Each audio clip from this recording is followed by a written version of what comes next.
Assalamualaikum warahmatullahi wabarakatuh. Kami dari kelompok 7, perkenalkan saya Wahyu Agung Widodo, NIM K15 22082. Saya Fadia Asnamalia. Saya Saya Fadia Asnamalia, NIM K15 22036. Saya Muhammad Irsyad Akmaluddin, NIM K15 22054. Di sini kami akan mendiskusikan dan mempresentasikan hasil analisis kami mengenai pendidikan formal dan non formal.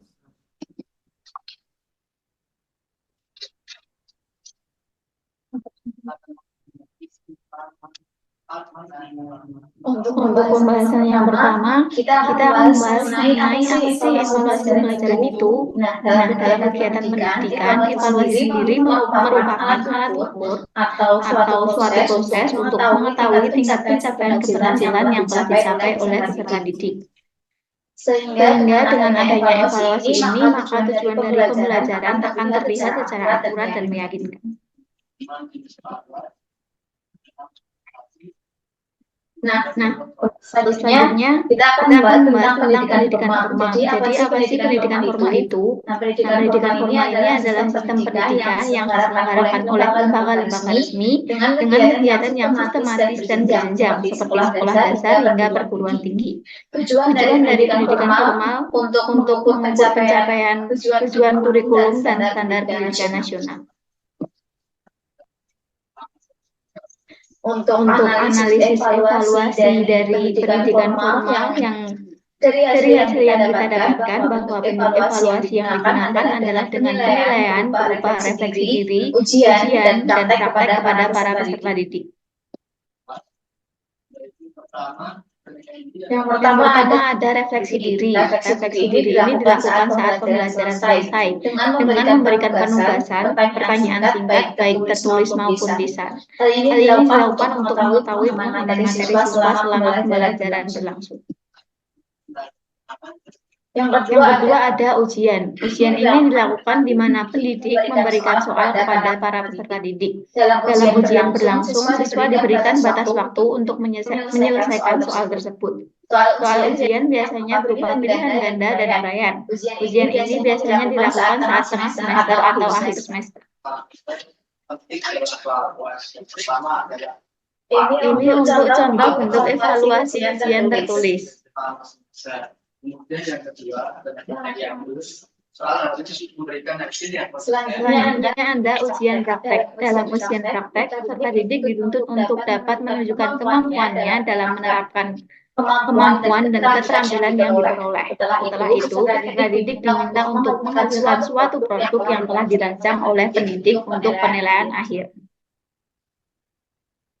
Hal yang dinilai dari ujian praktek sendiri adalah hasil akhir produk saat praktek berlangsung, yang terakhir adalah pemahaman dan keterampilan peserta didik. Ini untuk contoh bentuk evaluasi ujian praktek yang berupa job sheet.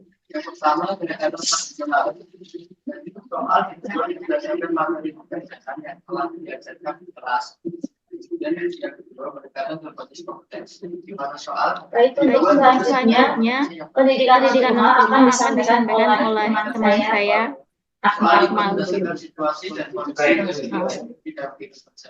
Baik, saya di sini akan mempresentasikan tentang pendidikan non formal. Evaluasi pembelajaran pada pendidikan non formal merupakan proses yang penting untuk menilai efektivitas pembelajaran dan pencapaian peserta didik. Evaluasi ini berbeda dengan evaluasi pada pendidikan formal karena memiliki karakteristik dan tujuan yang berbeda-beda. Tujuan dari evaluasi pendidikan non formal ini untuk mengukur pencapaian tujuan program dan kebutuhan peserta didik. Selanjutnya yaitu ada analisis evaluasi. Dari hasil yang telah didapatkan, bentuk evaluasi yang digunakan pada pendidikan non formal antara lain ada ujian tulis, tes keterampilan, dan portofolio. Yang pertama dari evaluasi ujian non formal dari ujian non formal itu ada ujian simulasi. Pendidik memberikan materi ujian simulasi kepada peserta didik. Materi ini biasanya berupa soal-soal latihan yang mirip dengan soal-soal yang akan diujikan pada ujian sebenarnya. Tes keterampilan. Di sini pendidik memberikan suatu desain rancangan untuk ujian bagi peserta didik. Peserta didik diminta untuk menyelesaikan tugas tersebut. Selanjutnya yaitu ada portofolio. Peserta didik mengumpulkan hasil dari proyek tersebut untuk dinilai. Kemudian untuk hal yang dinilai tersebut ada hasil akhir produk dan penilaian kinerja. Selanjutnya yaitu perbandingan evaluasi pendidikan formal dan non formal. Yang pertama ada tujuan dari pendidikan formal dan non formal. Pendidikan formal yaitu mengukur pencapaian peserta didik terhadap kurikulum yang telah ditetapkan. Serta tujuan selanjutnya yaitu dapat mengembangkan potensi diri bagi peserta didik. Dan untuk yang pendidikan non formal, peserta didik dapat mengembangkan keterampilan dan sikap, lalu dengan dapat mengukur pencapaian program dan sesuai dengan kebutuhan di dunia kerja. Selanjutnya ada evaluasi pada pendidikan formal. Evaluasi mencakup penilaian harian seperti penugasan, ujian yang dilakukan saat semester. Nah, pada ujian semester ini biasanya dilakukan saat ujian tengah semester dan akhir semester. Lalu pada pendidikan non formal dilakukan saat evaluasi akhir pertemuan atau biasa yang disebut dengan evaluasi seperti proyek atau praktek yang telah dirancang oleh pendidik. Hanya hasil dari pendidikan yang pertama ada hasil dari pendidikan formal, yaitu pada pendidikan formal menghasilkan sebuah ijazah sebagai ketentuan kelulusan.